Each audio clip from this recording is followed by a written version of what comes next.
So when I was a kid, the first rock band I ever started listening to was The Doors, and I had all of the records on vinyl back then. I don't have them anymore; they got lost over the years. But I have all of the CDs. I got this like box set with all of the original CDs. But the one album that I always like gravitated towards was this one here, "Waiting for the Sun." There's something about it, like for some reason, this was my favorite album out of all of them, and it's celebrating its 55th anniversary, so we're going to be talking about that.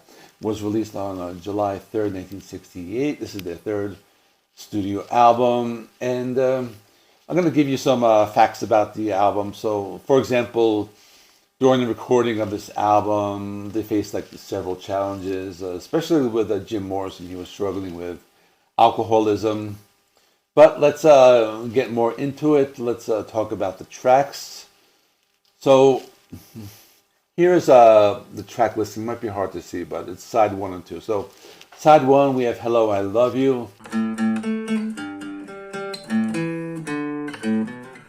Now, this is a song that holds a special place in my heart. It was released as a single in 1968, and it was a massive hit for the Doors. It spent 2 weeks at the top of the charts, and also the B-side was the single "Love Street." But "Hello, I Love You," it's just a really great song. It has this catchy, like fuzzy guitar sound, and it's just a very groovy song. She lives on Love Street. But then after that is "Love Street." This is more of a departure from their psychedelic style. It's like a beautiful acoustic ballad. It has this like baroque pop sound.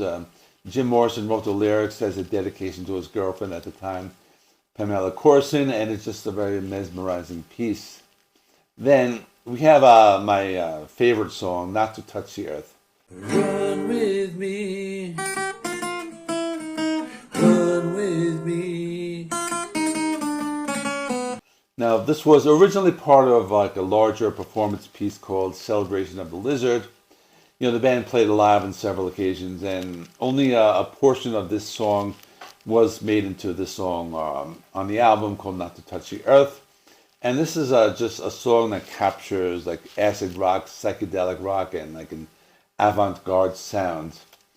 The lyrics are like very kind of strange, but it's one of those songs I've always memorized the lyrics. Like I remember like there's a portion referring to John F. Kennedy's assassination when it says "dead president's corpse in the driver's car."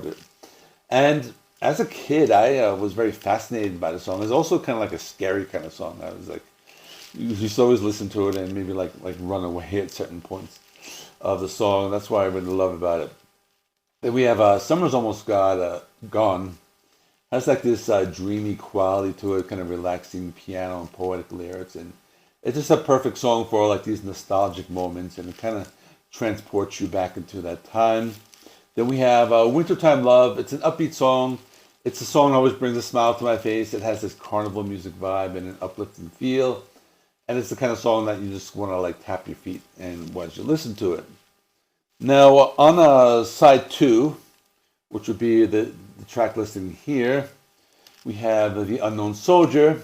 It's a lover for the unknown soldier. Now this one holds a lot of significance. It reflects Jim Morrison's reaction to the Vietnam War and the media's portrayal of it.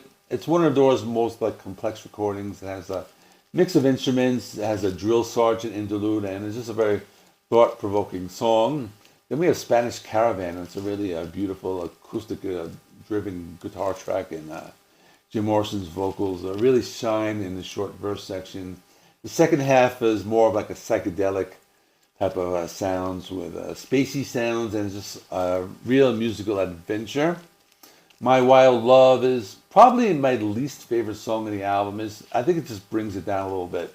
It's mostly like a cappella. It has like just a drum beat, and I like the experimentation. It just doesn't like resonate with me as the others. But then we have "We Could Be So Good Together." This is more of a psychedelic rock song. It has those like carnival vibes again. It's just the lyrics are very poetic, and it's just a very energetic song, and it's just a standout track. After that, we have "Yes, the River Knows," a soft piano ballad with psychedelic touches. It's just pure bliss. It has a dreamy and relaxing quality, and it transports you to another dimension. Like the jazz elements add this extra layer of sophistication. And lastly, we have 5-1. So the song originated from a session where Jim Morrison asked John Densmore to lay down a beat, and the result was this like 4/4 time signature drum beat, and the guitar riff is like a proto heavy metal guitar riff. So it's a very powerful track. It has like the distorted sound and really leaves a lasting impact. It's been like cited as one of like the first like heavy metal songs. It was around this time, 1968, when like heavy metal was just like starting to become, or just starting to be born. Another fun fact is the guitar solo on Pearl Jam's Alive was based on Ace Frehley's guitar solo on the Kiss song She, which was based on Robbie Krieger's solo on 5-1. And that's it. So that's a deep dive into the Doors' Waiting for the Sun on its 55th anniversary. This album kind of received mixed reviews back in the day, but it just really holds a special place in my heart. And really, I love it. I have it ranked at number one, like right above like the debut album, which might be hard to believe, but I think it's just, this one holds the most nostalgia for me. So if you haven't listened to it yet, check it out. That's all for today's review. If you enjoyed this video, don't forget to hit the like button and subscribe to my channel for more album reviews and music-related content. Until next time, keep rocking, and always remember to embrace the music that moves your soul, and take care. By the way, here's 2 more classic album reviews of The Doors, which I did, I think, the last 2 years. So, see you in the next one.